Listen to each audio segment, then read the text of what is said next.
To be honest, I find those kind of events very boring. I'm the guy who is outside the hall when the security conferences are held. I don't attend to the conference rooms and chat outside.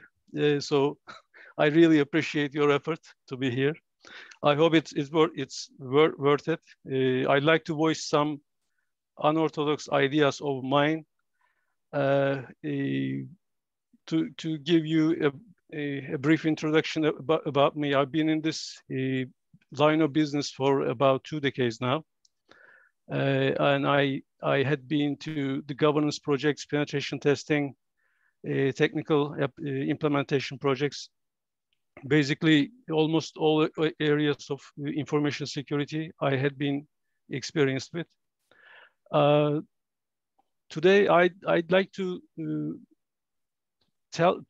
tell you about my latest opinions about security governance, because I actually find the existing traditional governance approaches just to be ineffective for some reasons, and I will try to explain them in detail to you. My presentation also has a lot of reference materials in it. I will sort of gloss over them. I won't get much into detail for the knowledge-based part of the presentation, but I will just mention some of the important topics in each page. Well, as every governance presentation should start with a definition. What is governance? Governance is basically separate from management and provides direction in whichever area it is about. If it's about security, it's supposed to provide these security policies. It has assurance activities in it. So the security efforts should be audited with various techniques, including process audits and penetration testing, red teaming, etc. You know, all sorts of testing is available in our area. And best practices are also a very important part of any governance framework. So we have lots of best practices in our area. And as I said, the governance is separated from management so that the management doesn't take unnecessary risks. So and put the organization in danger for achieving high levels of financial gain. This is why we are here. I'm talking mostly about security here, but all those concepts are applicable to any other internal control area. Every governance framework exists for a reason. Our governance efforts are basically focused on preventing major IT and security problems. But if you go through them quickly, one of the most important ones is to avoid getting hacked, badly hacked. If you get hacked a little bit, it's okay, because it happens every day, I believe. But if it happens very badly, then it really causes some heads to roll down, as I believe most of you already experienced or have seen in our colleagues' work lives. So this is very important, and this is where I want to focus in this talk, actually. Fraud is not our main area, and as saying I mean IT and security guys. Fraud is a business problem, actually, but if the business processes are happening on the IT platforms, then IT is also involved in some parts of it. But it's mostly taken care of by the internal audit people. Errors and mistakes, I mean, inadvertent changes causing major disruptions also falls into this area, but it's more relevant to IT service management and software delivery lifecycle quality controls and other control areas. And lastly, I can say misalignment with the business needs which Cobalt also focuses very clearly. But I think it is mostly a management issue. Security guys has not much to do with it. IT auditors, of course, are interested in this area also. Fatih, sorry for interrupting. Before moving forward, I would like to ask you something. Could you please differentiate what is getting hacked badly and getting hacked a bit from the real life example? Well, getting hacked badly means losing all of your data, losing all your domain security integrity. Mm-hmm. The attacker exfiltrating most of your valuable data or encrypting all of it and making it unavailable to you. Those kind of events, or making an effective DDoS attack so that your customers cannot access to your online services. By badly hacking, I mean those kind of stuff. But one of your customers lose his or her account to a culprit, it's a minor hacking actually, or an internal data leakage event, although it might be important, if it doesn't make the news, then we cannot say it's a major hack. Those events can be said simple hacks, let's say. Okay, so it's not about the technical proficiency of hacking it, but it's mostly about the damage you give to the user. As a matter of fact, there is a correlation in between two. The more it is technically detailed and wide range, the worse you get hacked, because most of the bad hacks require the hacker to infiltrate into your network and spend days or months through lateral movement and trying to find valuable information or the keys to your data sources. So it takes a lot of technical depth and a lot of time actually. So we can say they are correlated. I mean, simple hacks require simple technical knowledge. Bigger hacks require more advanced technical knowledge. Okay, great. Thank you so much. Thank you. What I will try to do today is to actually criticize the traditional governance. So I should briefly mention how traditional governance works at the beginning. The traditional governance starts with a risk assessment. There's nothing wrong with it, but the risk assessment focuses on the assets or the best practices at the beginning, not the threats. And my suggestion is the otherwise. I suggest the planning phase of security governance should focus more on threats and try to understand how they occur and how do we stand against them. So in one of the fundamental areas, my suggestion and the traditional governance is separating from each other is planning phase actually. Doing phase or implementing phase, I believe you all are familiar with this PDCA, plan, do, check, act cycle. And it's okay with any governance life cycle. And in the doing part, we try to implement controls. We try to create controlling and monitoring infrastructure about our security. We do our regular internal audits, external audits, penetration testing, and then we try to fix what's coming out of them. I cannot say that this is totally ineffective. It is effective for many organizations, but for the organizations who has higher security needs, I think they need to implement another approach, which I will try to explain right after this one.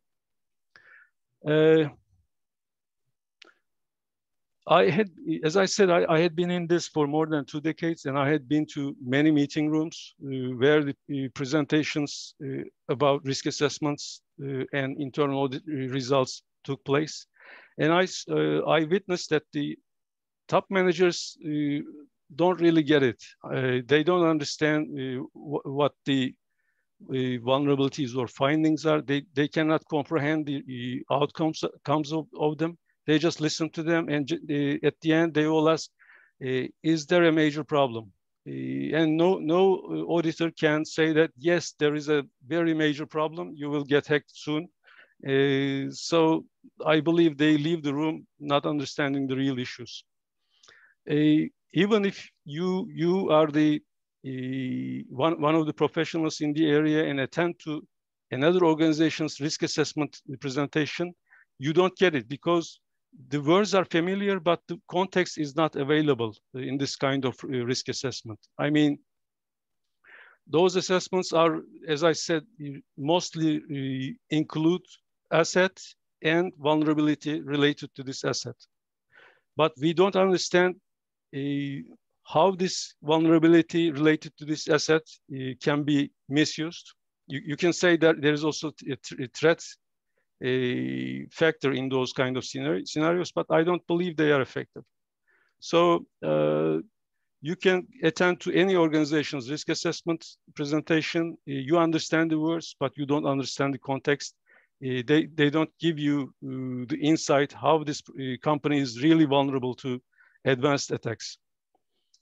In our regular governance activities, we use best practices, as all governance frameworks have to, actually. But those best practices in the information security area doesn't change as frequent as the threat landscape. Threat landscape changes very rapidly, and it's very technical and it requires a lot of technical depth to understand them.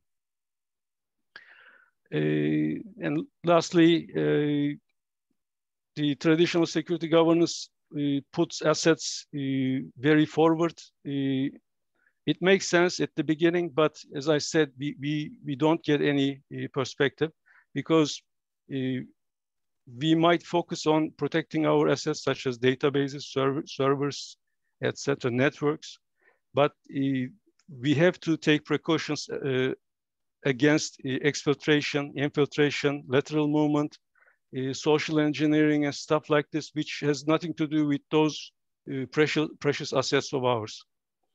So I think they cause us to miss a lot of threats and critical security measures to be taken. So we mostly look at the wrong places, I believe.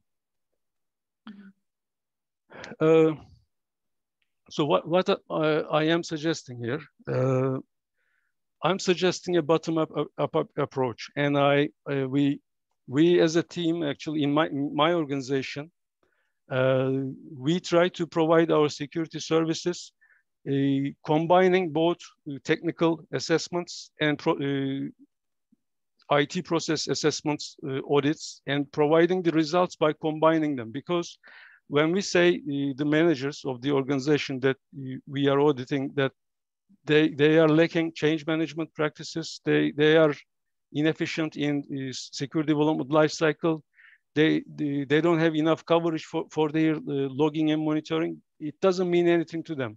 But when we support our process deficiencies with real findings by hacking their infrastructure, then it makes very clear for them to understand. So I believe it on the managerial side, although the contents of those kind of presentations include a lot of technical depth, they understand the outcomes better, and they understand the process deficiencies results much better, so they can provide better support for the investments in those control areas. Rather than, shall we say, the investment to the offensive security should be risen compared to defensive security investments? Well, what I'm suggesting is not focusing more on assessment. I'm also, in this process, there should be more security assessment activities, but what I'm basically saying is that the blue teams should be supported a lot more on offensive techniques in terms of trainings, and I will mention later. The purple team engagements should take place a lot more, so that the blue teams can understand the attacker's philosophy, tools, methods, and the results of their activities much better. Mm-hmm. I'm never undermining the importance of blue teams. On the contrary, I'm telling that they should be supported a lot more on the offensive side with trainings and infrastructure as well. Okay. My suggestion is based on real life threats and focuses more on infrastructure, which means during the planning phase of security governance, we should spare some time to update our knowledge base about the advanced attacks. I mean, we should not just dive into the risk assessment and security assessments, but look at the existing red teaming tools, red teaming methods and tactics uncovered during the years by MITRE attack frameworks, for instance, or some commercial red teaming tools, utility features and methods. We should spare some time to understand them, and then we should review our infrastructure, accounts, assets, processes based on this knowledge. Not just a stagnant best practice, but every year moving security best practices should be captured and recorded in the security knowledge base. And this knowledge base should be used on annual, or I don't know how frequent you want to do it, but mostly they are done annually. They should be used in your annual assessments to understand the real life threats and match the existing infrastructure with them. Otherwise, if you don't come from the threats, you don't understand the path that the attacker is going through. And if you understand the path the attacker is going through, you are more likely to make your investments in the right places and make them more effectively. This is also all related to bottom approach as well. We follow some signs came up. I don't understand. I didn't understand. Can you see the arrows on, yes, on the slide? That. It is not included in your presentation? No, not really. Okay, they're gone. Okay. This kind of approach facilitates the most important and effective preventive measures because they are focused on the threats. Makes it harder to gloss over security controls during the planning phase. I believe we have lots of colleagues in the room who had attended to security governance, consulting, IT audit processes. It's very easy to gloss over the security controls during this kind of engagement, especially if you are limited in time. But if you deep dive into technical threats, then as a matter of fact, it's very hard to gloss over them. So you hardly miss important things if you follow this path. But this also requires that you have larger time frames and much more human resources, talented human resources from the traditional risk assessments and governance activities. After this presentation, some might say that this is red teaming exercise on steroids, but it's not only that. But I mean including much more comprehensive attack surface reviews. As I mentioned, our knowledge base should be maintained all the time. So before every cycle of the security governance process, this knowledge base should be reviewed and maintained. Lessons learned should be added. New tools and tactics should be added to the existing knowledge base. So it's not just some red teaming activity, but also taking into consideration about the changes in the offensive and defensive landscapes and taking them all into account in our governance activities. It's actually helps you sleep better because you have tangible issues to take care of, and throughout the presentation, I will suggest many technical and hands-on controls and checks during the process. So you will actually know that you will have a very less chance of getting hacked, because you will know that your infrastructure is effective in many red teaming against many red teaming activities. That will make you feel much more comfortable about your infrastructure and security security status, actually. Fatih, before going forward, I think Ergin already responded, but we have one question from Sefa. Is there any open source thread library to utilize for knowledge-based creation and maintenance? Of course, there is Mitre attack framework is the most prevalent resource at the moment. Everybody can use them, but as I will come to that point in my presentation, I'm suggesting every organization to maintain its own knowledge base, not just depend on any resource for it, because every industry can have its own issues. Every country, every population, it has its own different, attack vectors and different environmental issues with them. So every organization should scan through them, but maintain their own knowledge base. It requires a lot of talent, actually. By talent, I mean experience and talented people. But if your security requirements are really high, you have to afford it. Mm-hmm. So what are the similarities and differences from traditional security governance? We can use the same PDCA cycle. There's nothing wrong with it, but we will fill in each part of it with different activities, of course. We need best practices too, but as I said, we have to create our own custom knowledge base, which is changing frequently, and they should be attended frequently to be updated. We shouldn't be waiting for the next version of ISO 27001 Annex A, because the real threats are changing much more frequent than it.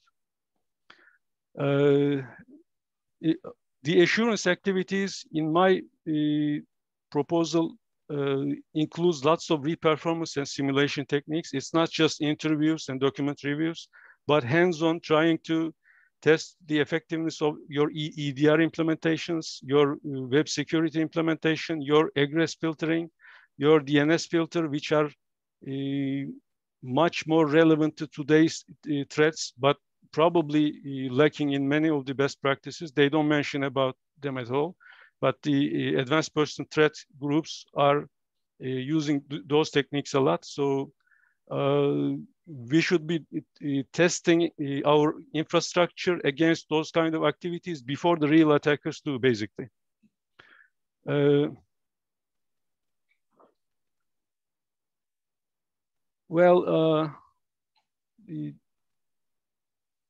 Fatih, before going further, so Barış elaborate the question, previous question about the knowledge base. He asked, what about the threat intelligence open source? There's also a part in my presentation. I have lots of reference material in the presentation. I will not get into detail a lot into them, but there are lots of good resources about open source intelligence in the internet. Are they enough? They're not, but they're good as a starting point. But every SOC specialist should also get professional support about them too. Professional services should be used by the organizations which has higher security needs. We also need security policies, but as I said, this approach facilitates understanding the need for the policies much better, because after hands-on testing your infrastructure against the lateral movement and advanced attacks, you will be able to explain the management and IT infrastructure teams the deficiencies, and you will get their support in the policies that you develop as well. The collaboration between the governance and the infrastructure teams is another problem. It should be spent time and worked on in every organization, but infrastructures teams' outcomes should be utilized as much as possible by the governance teams as well. Well, this part is important actually. As I said, you can gloss over the best practices to make your planning phase go. But in this approach, if you're sincerely following this approach, you have to spare enough time to perform your tests as thoroughly as possible. So this approach requires a lot higher expertise and longer time. And by longer time, we might consider for a middle-sized financial organization, it could take two to 3 months maybe, testing all of the infrastructure for its effectiveness and simulating every attack scenario possible, such as exfiltrating data out of your network and connecting with a beacon agent to an HTTP server or DNS server outside. They take time actually, so this time should be allowed to the professionals. This is no work time. I mean, you don't do an operational work, but it's a very important assurance and planning activity.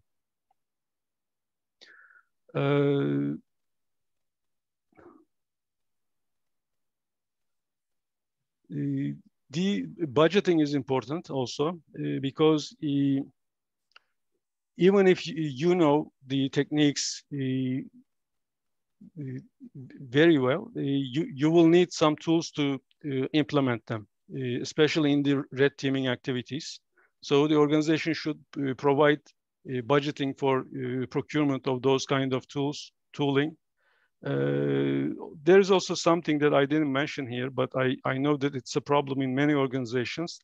The security team should be provided privileges enough to test the infrastructure, because in organizations which are serious about security, even the security guys and auditors are disallowed to do a lot of the activities, but to check the controls, you will need a higher level of access to the infrastructure network and the systems. This problem also should be solved at least for a limited amount of time during the planning and checking phases. Here, can I ask you something, Fatih, about your opinion? What do you think about outsourcing the ISA?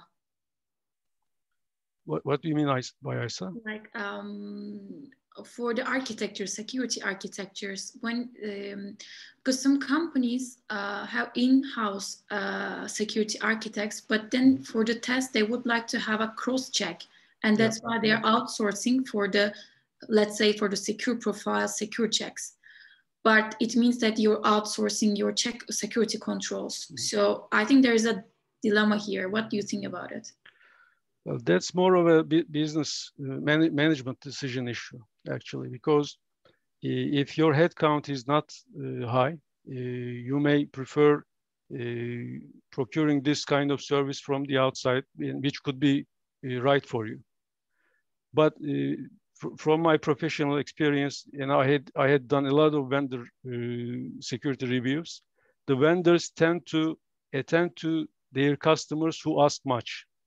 More than the others. Mm-hmm. So that means that you have managers in your organization to question the vendor about the quality of work they do, and they should spare time to review what the vendor is really doing for you. If they are capable of preventing attacks against you by the infrastructure configuration and by the human resources that they allocate to you. So you may outsource the information security efforts and infrastructure. This is a business decision, as I said, but you have to question it. Otherwise, you will probably not get what you expected at the beginning. That's my not only idea, my observation as well. Observation, okay. So I mentioned this knowledge base a lot. I will go through the main topics that you could do. This is by no means a comprehensive reference data for you, but I believe it's a strong one. I believe you can start with reviewing existing attack methods and tools. We mentioned Mitre attack framework. I believe most of the attendants are aware of this website. They articulate the attack methods and tools, and also many of the attack groups and published in their websites. This is open source, anybody can access it. This should be reviewed every year for the tactics, what the teams, the attack groups are doing, which kind of tooling they use. I also believe, I had been a strong believer actually since I started this profession, that the books are more organized than the articles around the internet. There are lots of articles, that's right. And there are some diamonds in them, such as the article that the French researcher wrote about mimikatz, for instance. It was in French, it wasn't even in English. Nobody really understood it at the beginning, but it made a significant effect in the information security community. But the books are much more organized, and they can provide a comprehensive picture for you in a limited amount of time. So the new books should be reviewed, I believe. You don't have to sit and read every single page of it, but even if you skim through it and find interesting points, then you will be aware of the new tools and tactics. And you can update your knowledge base as well. There are some commercial and open source red teaming tools. Cobalt Strike is an official one, and it's mentioned in Mitre attack website to be used many of the advanced persistent threat attack groups. So it's worth a lot to know what the features of this product are. Some of them, for instance, Cobalt Strike product has 2 beacons, HTTP beacon and DNS beacon. We use penetration testing trainings. We use a lot Metasploit a lot, and Metasploit payloads, for instance, establish a persistent TCP tunnel from the organization to the outside world, internet. But Cobalt Strike beacons work like this. There's an agent on the organization's, one of the users' laptops. It phones its C2 server, command and control server, every hour, every 2 hours, whichever period you would like to. And it asks for any commands. If the C2 owner asks the agent to be more responsive, then the beacons go as fast as a beacon every second, for instance. You have to know those kinds of tools exist, and you have to take your precautions, taking them into consideration. So the tools should be investigated very thoroughly. And also Cobalt Strike can be used for the planning phase by the organization itself to test its own security infrastructure, or in the case of your question, if they are taking a service from an outsourced company, you can test their infrastructure by using Cobalt Strike yourself. Empire is another red teaming tool that we can say. It's open source. It's mostly based on PowerShell payloads. Metasploit is known by everybody.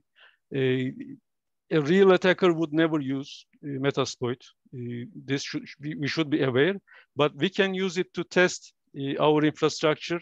If the EDR product, antivirus product, web security product, whatever, or IPS, if they cannot cache the Metasploit payloads activity, then that means the vendor didn't even investigate what's the mostly available open source tools are doing. So it's a good starting point, but better tools exist. Real advanced persistent attack groups, I believe they have their own toolkits.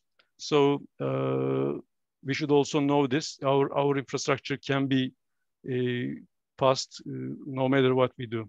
So that means the detection and response is always important. There's also another tool called Coadic. You can add more tools to this list, especially in time. There will be more, obviously. We should also keep our eyes open to defensive landscape changes. For instance,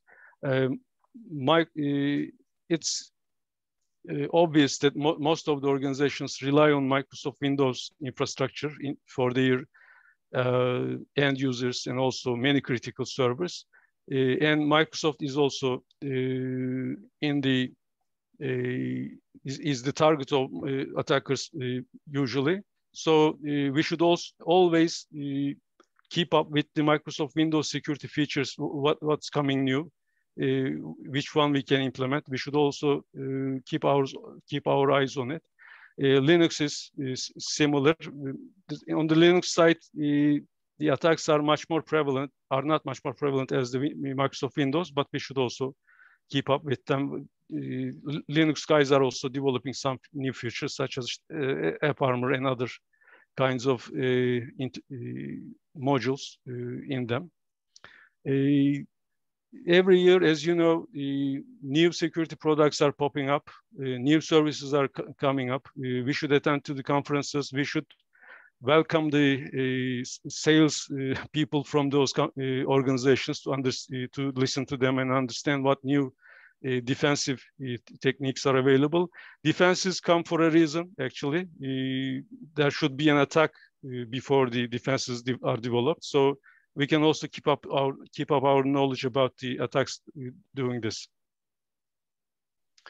Regulations, I won't be getting much into detail here, but from Turkey, I can say that the regulators are really publishing very detailed regulations, especially in the banking industry in here.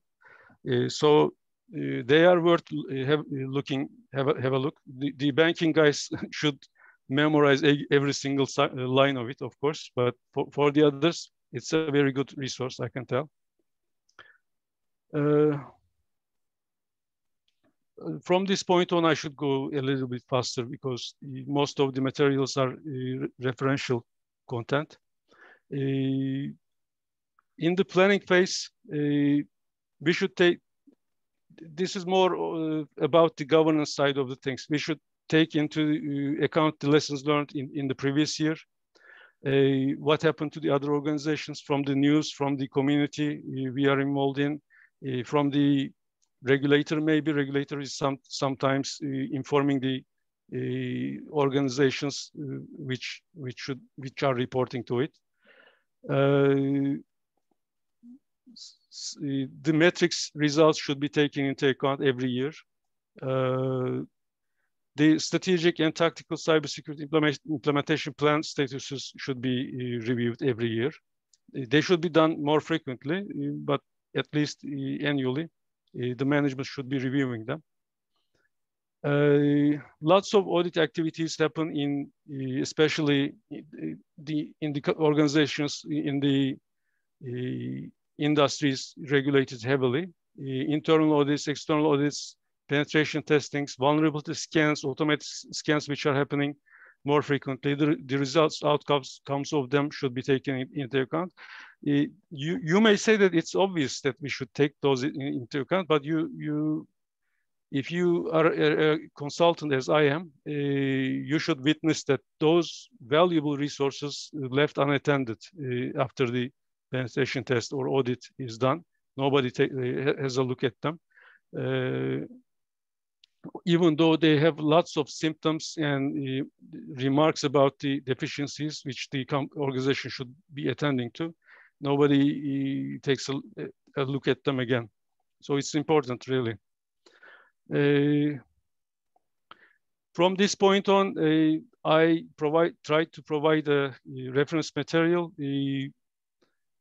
I will just mention some of the interesting parts, maybe.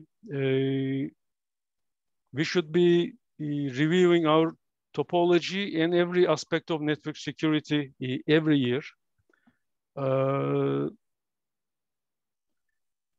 Extranet connections might be worth mentioning here. They are often missed.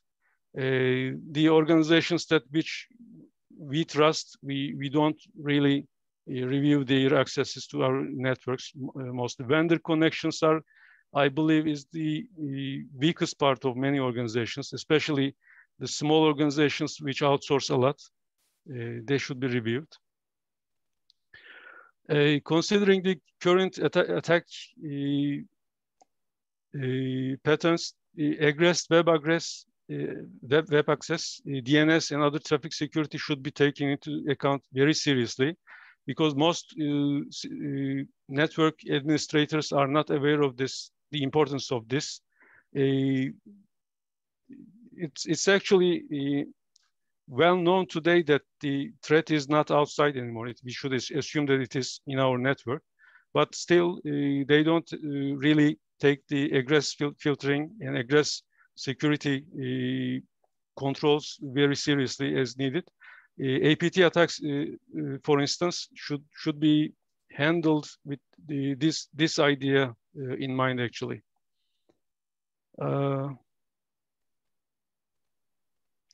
As I said, most organizations rely on Windows networks, so anything Microsoft offers in terms of security features should be taken into account, and they should be used. Lateral movement techniques should be known very well, and anything which hinder the attackers from using those native tools should be prevented, such as CMD-exe, CMIC-exe, which is available on every Windows computer and which can be used to have WMI access to run a process on another computer. PowerShell also, as most of you know, as its name indicates, very powerful utility to have WMI access and WinRM access on other computers, which is heavily used in lateral movement activities and exfiltration of data activities. They should be disabled in the computers which are not, those utilities are not needed. A host-based firewall control should be used heavily. I believe most organizations still doesn't have any agenda about it, because if you use your host-based firewalls and limit SMB, RPC, and WinRM access to them, if we talk about the Windows networks, then most of the lateral movement paths are blocked by your organization. Even if an APT group has access to one of your users' computers, they will have hard time to get to the other computers, and it requires for them to get to the other computers to access the real sensitive data they need. So those kinds of utilities should be used as much as possible. Why we don't see those kinds of controls are not used in many organizations? Because they cause business interruptions. And the IT organizations with limited number of personnel refrain from using those kind of controls, because they have very hard time explaining the reasons they are implementing those controls, and they give up at some point and let the business flow, but also the APT groups are also flowing inside the organization. Well, Fatih, here, I would like to ask, you mentioned some, but what challenges would there be in implementing a more technical approach as you detailed down, to security governance? The number one problem is the talent problem. The organization should have access to much knowledgeable and expert security resources. This is the one I believe. Most organizations, big organizations, have enough financial resources, but even so, they cannot have access to talented people. That's the number one problem. And also the management's understanding of the issue is limited. That causes the things as I mentioned a moment ago. They cannot stand any interruptions because of the security activities. It's inevitable to have some interruptions if you implement a new security control, such as when you implement NAC, network access control, there is a strong probability that the network will be down for a few minutes at the beginning. Of course, you can say that you can test them in a separate environment, etc. But you'll never know the production environment. So this is a risk, and the management should support those kind of activities and see them as good things, because if they are not put in place, then the attackers will be dancing in their networks. But most of them don't understand the problem. Maybe the problem is that they don't want to understand the issues here. Even though we see lots of publications in LinkedIn and other places saying that cybersecurity risks are the number one issue in the CEO's agenda, I have a hard time believing in them actually. Yeah, so we can say talent problem and management's understanding mostly. I will go through those pages. Actually, if anyone is interested to have a look at them, they can rewind this to see the pages. I will just stop if I see something interesting.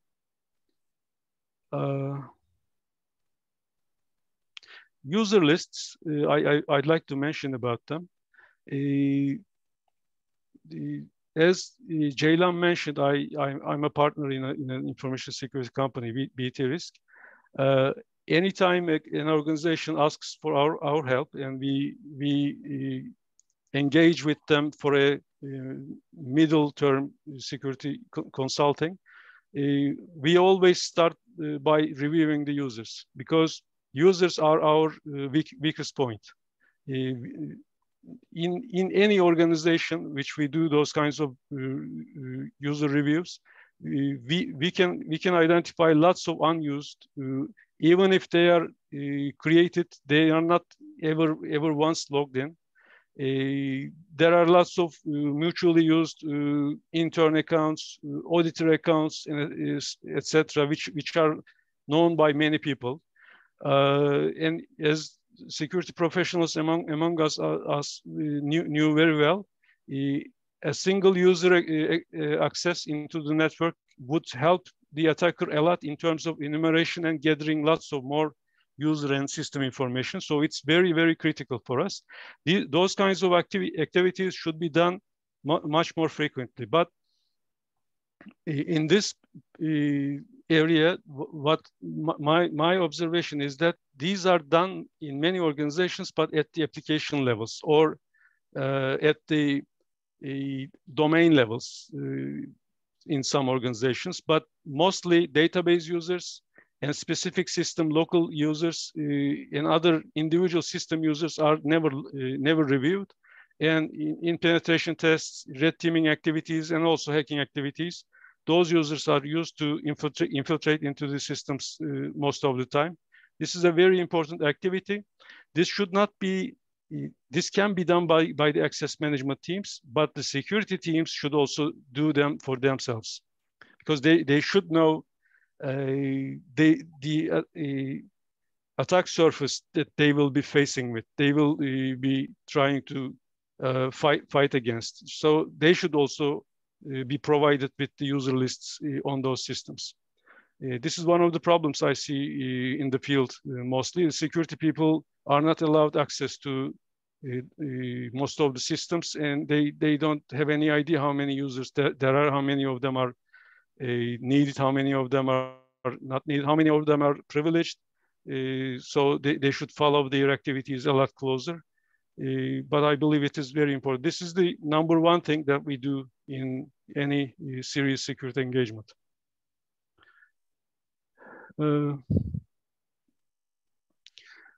This is also obvious that I'm going to mention. Firewall rules, web application firewall rules, DB firewall rules, SIEM rules especially, should be reviewed frequently, at least monthly.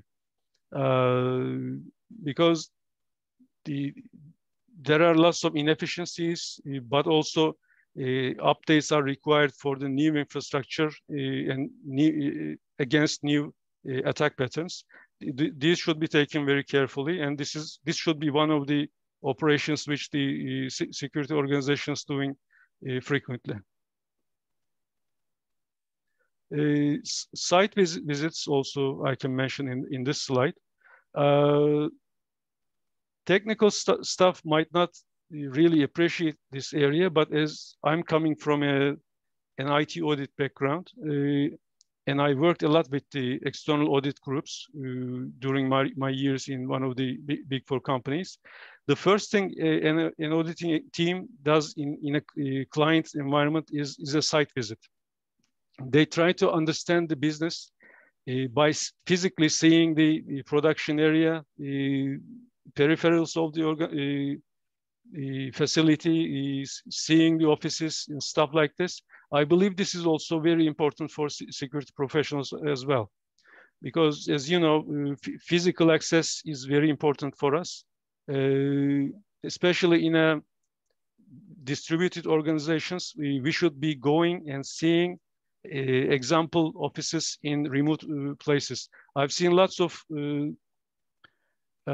places in Anatolia, in minor cities, which the IT guys take their family in, their visitors come to the office. Lots of things are happening in the remote offices, and you have no idea in the headquarters. Security people should also have an understanding of the physical security controls in those places. Well, in the past, we had seen in Turkey lots of defaming activities in terms of mobile application, push messaging platforms, SMS messaging platforms. You lose a lot of credit when those kind of activities take place. I mean, you lose the confidentiality of access information to those kinds of accounts, and you make the news, and this is not a good thing. Even if you don't lose any data, your credibility is online, so they should be reviewed also. They are left outside mostly. Cloud I didn't mention a lot because the usage of cloud is restricted in financial industry in Turkey, as well as the telecommunications industry, I believe. But this is where the world is going. So in many organizations, cloud resources are used. There are lots of things about cloud security we can talk about, but basically it's omnipresence, and you can have access to the resources anywhere on the internet, makes this kind of infrastructure much more vulnerable. So organizations should take time to understand the risks and controls available for the cloud environments. It's very much different from the traditional networks and data center environments. If we don't understand it, then the hackers will probably give us a good lesson in a very short period of time. This part is very important. In the planning phase, I mentioned a lot. We should be using the red teaming tools and tactics to see the effectiveness of our infrastructure, the EDR infrastructure, and etc. I had access to EDR tools, and really you don't have an understanding how they react to which activities, what kind of facilities they have, and there's not enough time to experience all of them and see if they are effective. The pre-sales engineers and sales people are also not effective in explaining the capabilities of those kind of utilities. So the best way as an auditor is to test them yourself with enough knowledge and with enough toolkits, provided that you have enough resources to procure them. You should be aware of every kind of red teaming tactic available, and you should be practicing them. That's why I was mentioning that the security people should be granted enough access to the networks and systems to perform those kind of activities, because in high security organizations, they cannot do them. They should be provided enough access to perform those kinds of activities. There is a red teaming tactics database in some part of the presentation, and I will go through it quickly.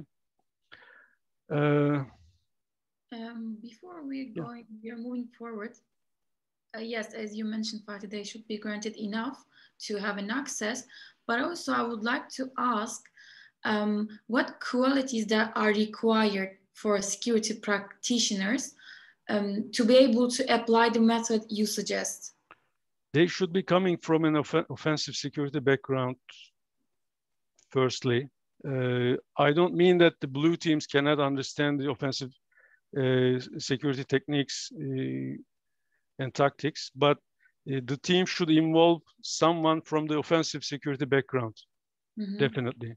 But offensive security is not equal to red teaming activity. Mostly as offensive security professionals, we do web application and mobile application penetration testing activities, but red teaming is a lot different from this. But the people who will get into this more quickly is people coming from offensive security background. So the team should involve at least one or two offensive security backgrounded people. But as I said, red teaming requires some other skills and knowledge base. Okay, thank you so much. And quick reminder for our participants, if you have any question, please feel free to write in the chat. I will be following up. And also you can raise the hand.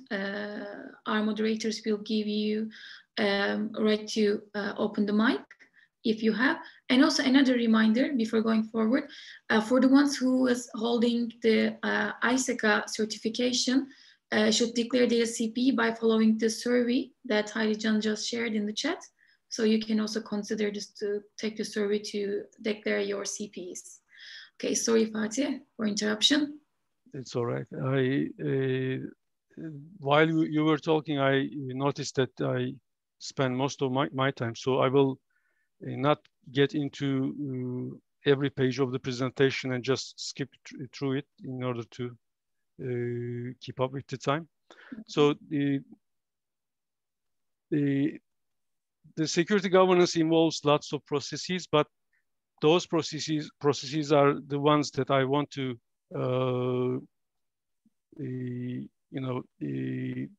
emphasize mostly. Incident detection and response processes and prepared playbooks should be existing for any source of incidents which we are expecting or experienced in the past. Periodic reviews, very important activity, I emphasize again. They should be done very frequently by the security people, not just by the system administrators or by internal control teams. The security teams should know what they will face with in terms of user security. Security configuration audits, they should be automated as much as possible. My experience is that most security groups still cannot use the tools that they have at the moment. For instance, with a vulnerability scanner, you can also perform configuration audits with automated mechanisms that requires you to download the audit policies from the vendor's website and customize them in accordance with your needs. So we should do anything we can do about it. As I mentioned before, in Turkey banking sector industry is heavily regulated in terms of information security, and they are supposed to do those audits very frequently. There are also the other ways, such as using SCCM, manage engine kind of solutions to make them, but you should find the methods and automate them as much as possible. Secure development lifecycle is very important for us. I will not get much into detail about it, but web application and mobile application attacks are one of the major entry points for the network infiltration. So we should take this process seriously. Threat intelligence, you mentioned about it, Ceylan. We can use open source resources, but also obtain external services for it. Risk assessments we should be doing annually at least. Penetration tests, vulnerability scans will be a lot more frequent, of course. Intelligence sharing with the regulator and other industry players. That depends on in which industry your organization is operating, but in banking industry and telecommunications industry, there are such information sharing platforms which the regulator is facilitating, or the organizations are building amongst themselves. Those kind of resources should be utilized as much as possible.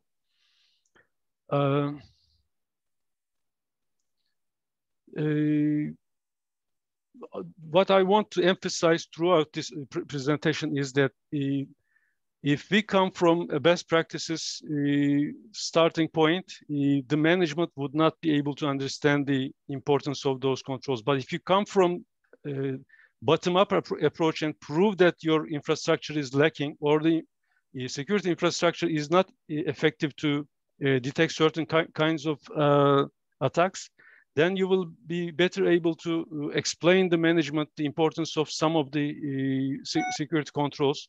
And as I said, when you focus on the assets, you focus on the controls on the assets, but there are other controls which prevents the attacks from occurring at the first place, at the beginning, so they will be much more effective. So you can base your reasonings to your red teaming activities and other tests, and explain the management about the requirements about those control areas much better. I will not go through them because it's available in almost all of the best practices, but they are not understood without really backing them up. These kind of processes are also might be emphasized based on the findings on your security reviews. I mean, you can, for instance, when you find something substantial about the third-party security controls, then you can express that the importance of the third-party risk management process, and you can say that we did not do any risk assessment at the beginning before we start working with this third party, and thus we are exposed to those kind of risks. So we should create a third-party risk management team, and we should create the processes about it, and we should make sure that we perform those activities before even starting to work with the third parties. Yeah, this I will go through quickly. This is a knowledge-based example. I wanted to give you some substantial example, not just talk about it. For instance, attack surface reduction controls and activities. You can consider this as a ISO 27001 some other version. This is much more detailed and much more to the point, I believe. I understand the writers of those kind of best practices because they want to address whole sorts of organizations, but some organizations require a lot more detailed control activities. For Windows network, we can implement lots of security configuration. I will not go through them, but the lateral movement activities take place mostly on the Windows network, and we should limit the attacker's abilities by taking those precautions. I will not mention anything because I'm lacking time at the moment. Linux, Unix network, we should take some controls on them as well. On the network infrastructure, application side can be seen mostly about security development lifecycle processes, but some technical security features should be implemented on the applications we develop as well. We've got lots of general security controls affecting all sorts of assets we have. These are just for the recording. I will not talk about them and bore you to that actually. This red teaming tactics database should be handy so that you won't go through, I mean, you shouldn't be trying to figure out how to do the tests every year.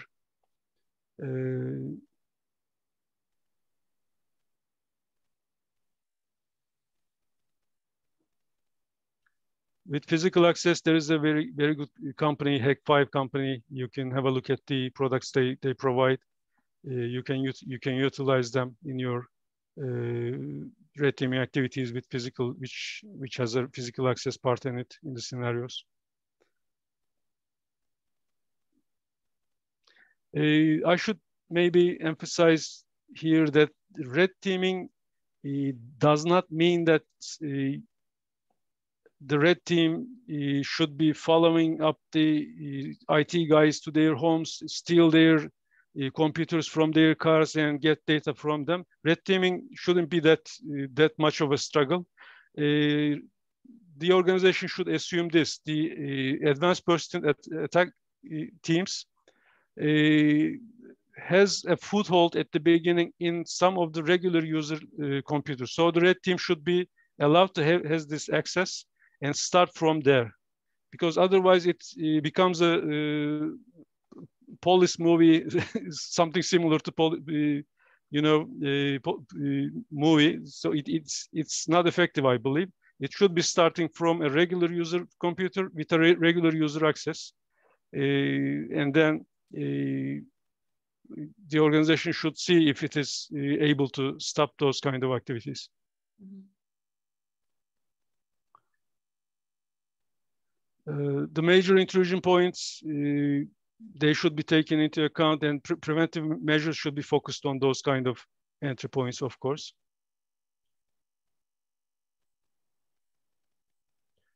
This database should be updated every year. Every year, very good red teaming toolkits are coming out, commercial or otherwise, or even the ones which are available on the systems themselves, such as WMIC, EXE, PSExec, which is signed by the Microsoft itself. Logging and monitoring, I will go very quickly.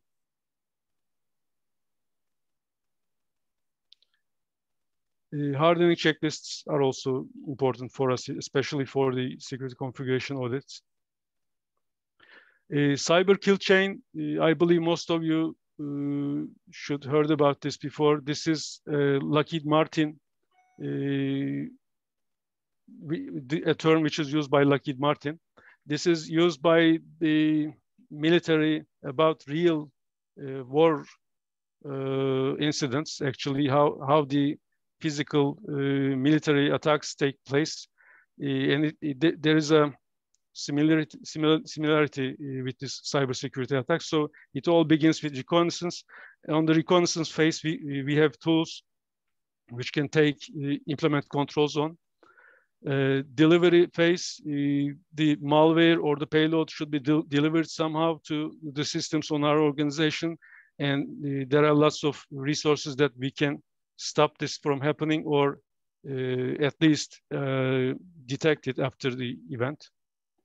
Exploitation, the delivery is somehow run on the target systems, which are our systems.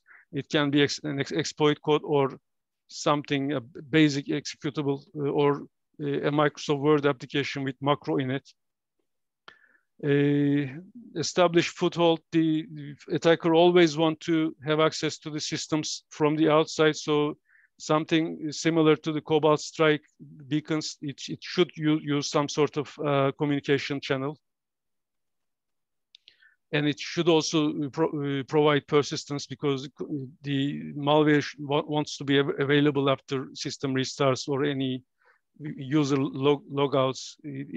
They want to stand against those kinds of events, and they are well known actually by the security community. So we should be able to identify them with our regular scans. Internal reconnaissance is typical of an advanced persistent attack threat case. So we should be able to detect the events happening in this class. Lateral movement events are also known.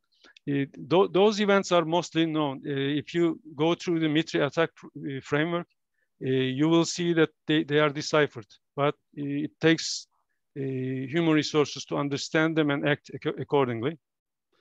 C2 activities, we have tools to detect it or prevent it. Customer security might be important for some industries such as banking, telecommunications. We should be able to use the available tools such as SPF, DKIM, DMARC, source of DNS records to prevent the customers having phishing emails which are seemingly coming from us. We should do as much as we can. We cannot control the customer environment, but we should do what we can do on our side. Our applications should include the necessary controls in them, CSRF tokens, XSS controls, etc., which should protect the customers. Transaction-based authorization, for instance. Wi-Fi security is not something everyone, I mean, Wi-Fi is good. We'd like to use it, but in a enterprise environment, we should be investing a lot to provide security for it. People who are involved in this kind in the audit of Wi-Fi security or implementation of Wi-Fi security are very well aware that the investments are much higher than a regular network we use in our homes. We can go further because when we review the real attack scenarios, we see that they use very creative tactics for exfiltrating data and C2 communications. So in the expense of preventing some of our users to do some of the activities, we can implement much more restrictive controls in our networks. As I said, the testing of EDR, secure web proxy, DNS filters, these are very important for preventing the APT teams from exfiltrating data from our network. We should be testing them. We can use the existing red teaming tools and open source tools, techniques and tactics to see the effectiveness of those products. I won't go through them, of course, but this is a short list of their abilities, and we should be trying them if the EDR will be alerting us that something bad is happening.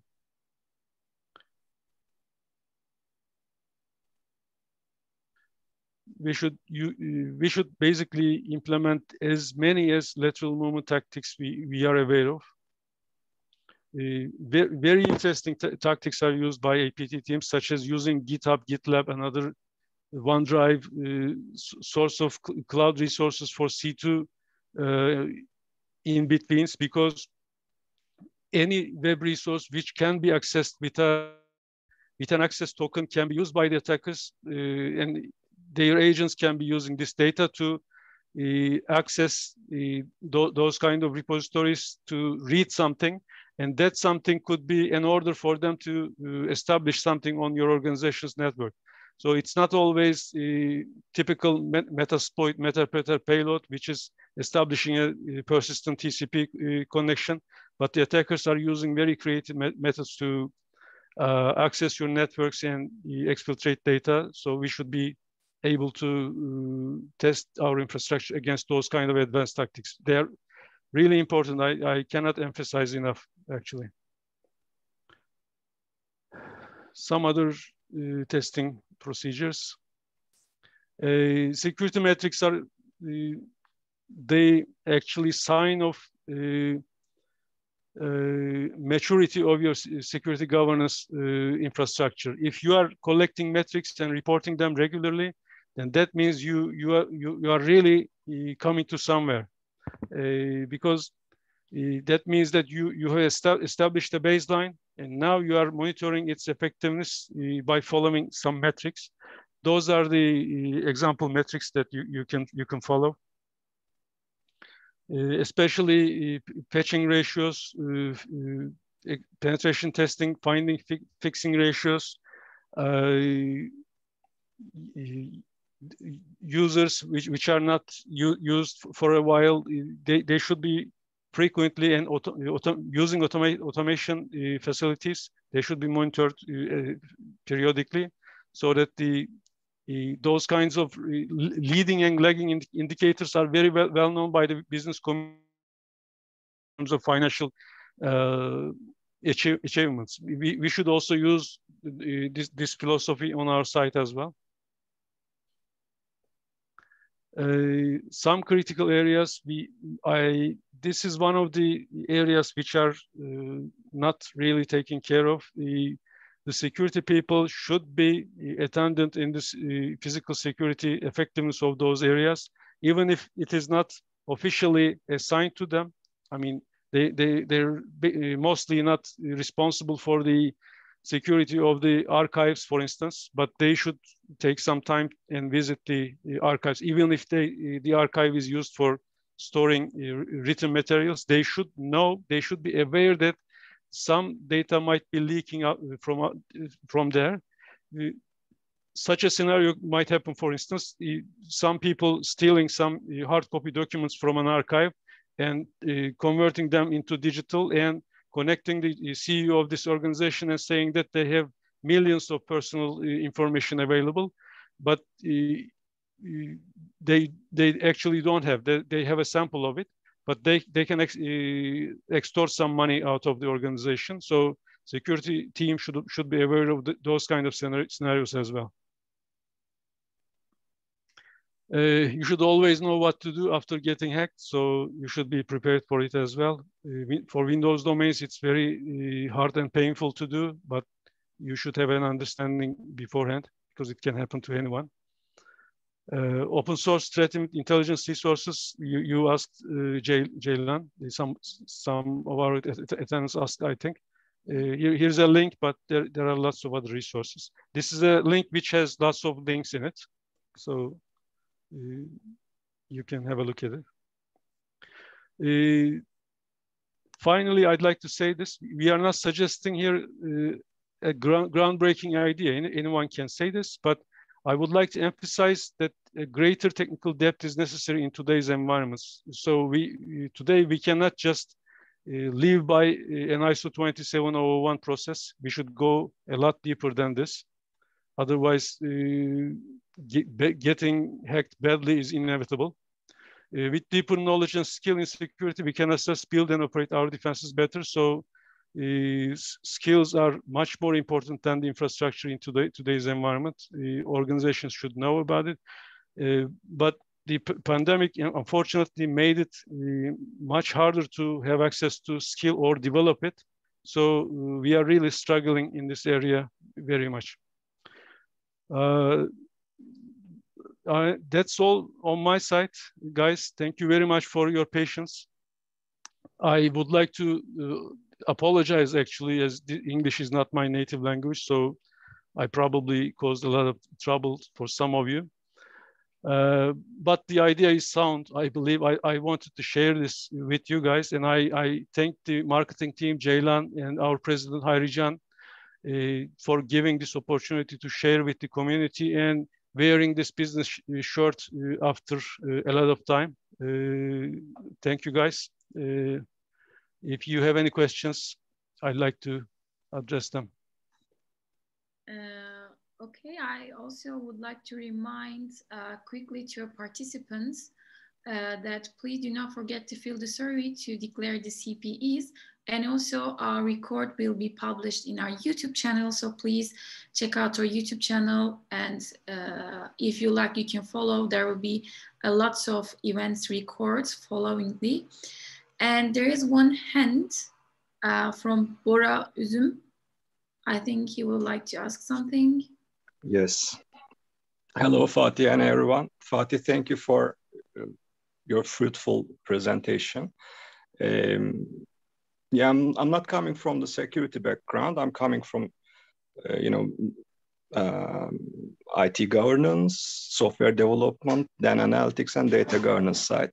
And my question is very related with these data-driven structures, which are emerging and becoming very prevalent in time. It's called data poisoning of production systems. You know, when you consider the attack surface of the companies and enterprises, data-driven APIs, positioned for voice recognition and understanding, or image recognition and understanding, are reading binary data from the context. And it's possible to poison those APIs and on the algorithms underneath, and you can misguide the services. Sometimes you can tear them apart.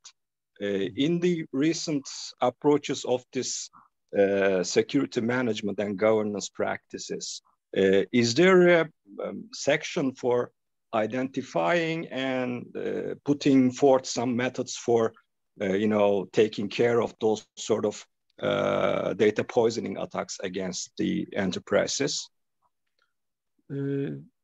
Bora, you're Bora from my school, I think.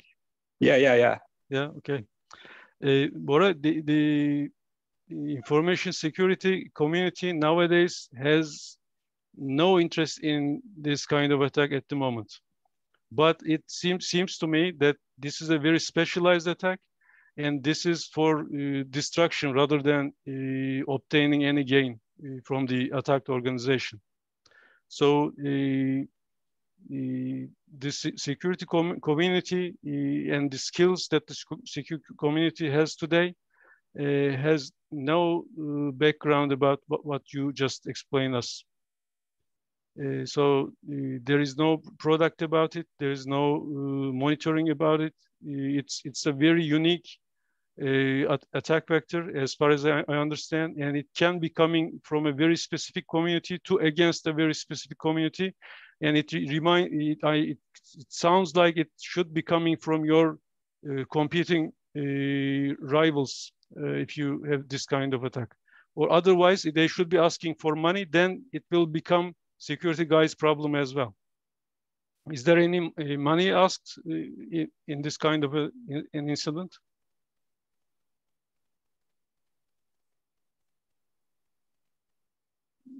Bora, Yeah, we need to let again Bora to open the mic, I think. Okay.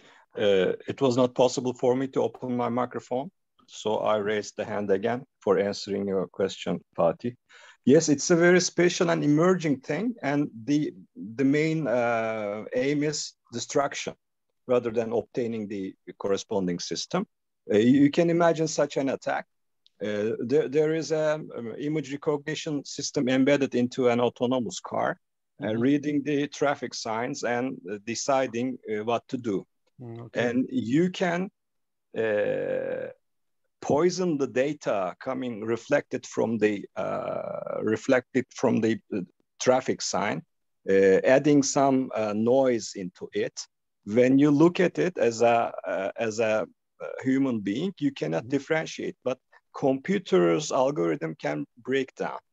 It's written stop there, but you're distorting it in a binary way by it's called reusable holdout technique, or it's called differential privacy. But simply, it's mathematically adding a slight noise into the binary data, and when you feed the distorted data into the so-called intelligent algorithm, then you break it down. Okay. So that positioned service is breaking down. So at the end of the day, it becomes a malfunctioned organization or stopped service, or loss of reputation against your customers. Or if your system that contains such an algorithm is a critical system, like modulating a weapon, or directing a drone or such things, then it can be fatal as well. So yes, it's different from the classical approaches that you shared so far, but since day by day, data-driven companies are putting such open APIs to the world, and these APIs are the interfaces to this adaptive and data-centric algorithms. So there must be some hardening techniques during the development of these algorithms. And in the runtime, there must be some sort of filtering and detecting technique for poisoned data. That's why I asked such a thing. What you mentioned reminds me about the web application security status at the beginning.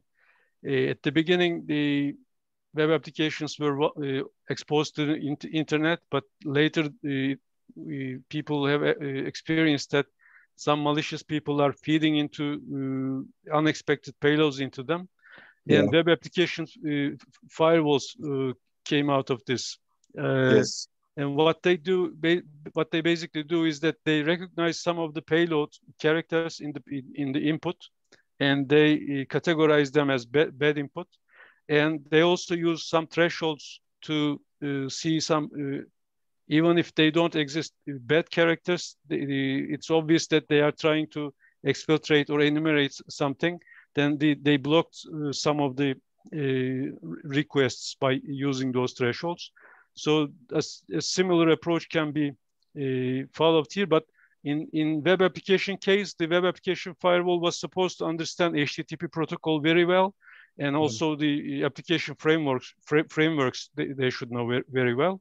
In this case, those kind of image processing, voice processing systems obviously have their own kinds of protocols and ways of processing things. The engineers and security professionals should investigate about them and come out with some products. So far, I did not hear any products specific to those kind of APIs, actually. Okay. And at the moment, the companies providing those kinds of services, they are alone by themselves to create precautions about those kind of request payloads. Yes, your example is very valid. It was the very early days of web interfaces, but in those days and those techniques, the structure of data and the nature of data is very text-based and very structured and predefined. But now we're talking about binary data and layers of those binary data. Maybe it's one of the major difference between the examples of those days and this one. And yes, you're right. It's not so production prone yet, but it's coming, and consequences will be, I think, serious. Yeah, definitely right. That reminded me something I saw on the road while I was driving to my home city. I had seen a Land Rover plate. At the back, they used black stripes on the plate, confiscating the plate's numbers, so that when they are speeding, the cameras would capture it, but would not be able to find him. I think, yeah, this is coming, and it will have some effects. But in the risk management area, not only in security, I feel that organizations have a threshold. They they accept some level of fraud and other kinds of attacks, but if it exceeds them, then they have to follow up the attackers and get them, such as in the news lately, the US is capturing some of the cyber attackers. That means that they exceeded the threshold of some organizations. Yeah. It's about the numbers, you're right. Thank you for your answer. Thank you, Bora. Thank you very much.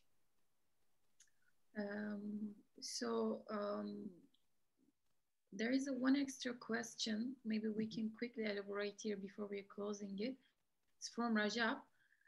Among the information security and IT strategy, which strategy should take priority? That one as well. I'm trying to find the question myself. On among the information security and IT strategy, which strategy should take priority?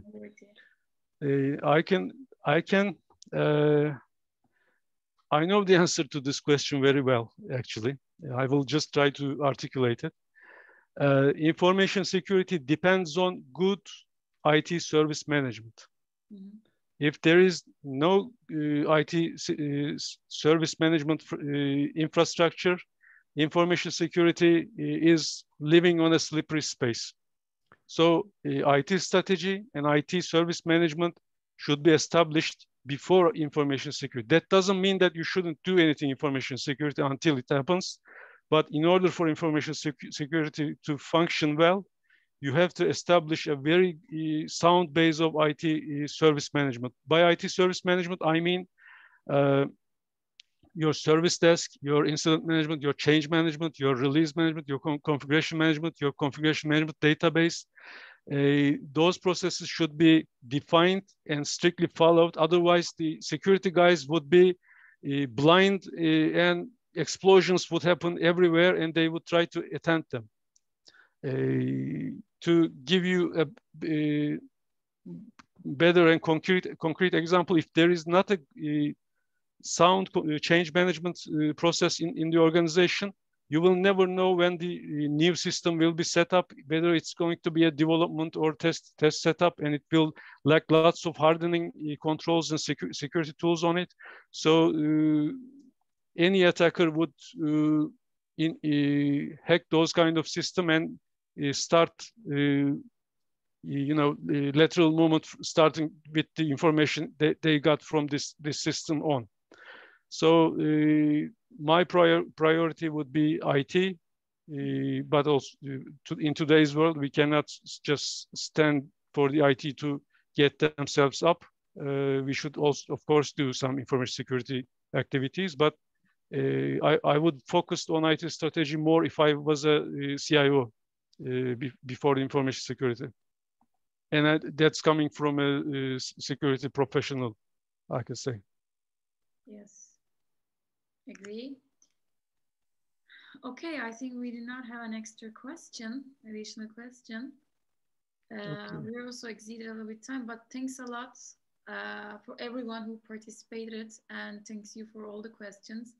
And Fatih, thank you so much for that great presentation and also accepting our invitation. Thank you very much. I'd like to thank everyone else also at this time of the evening. Have a good night, everyone. Thank you so much, Fatih. To remind you, this session is recorded and will be uploaded to our YouTube channel, so you can watch again, or if you would like to share with your colleagues or friends, please feel free. Have a good night, and thanks a lot, Fatih, again, for the great presentation. All right, bye-bye. Bye-bye.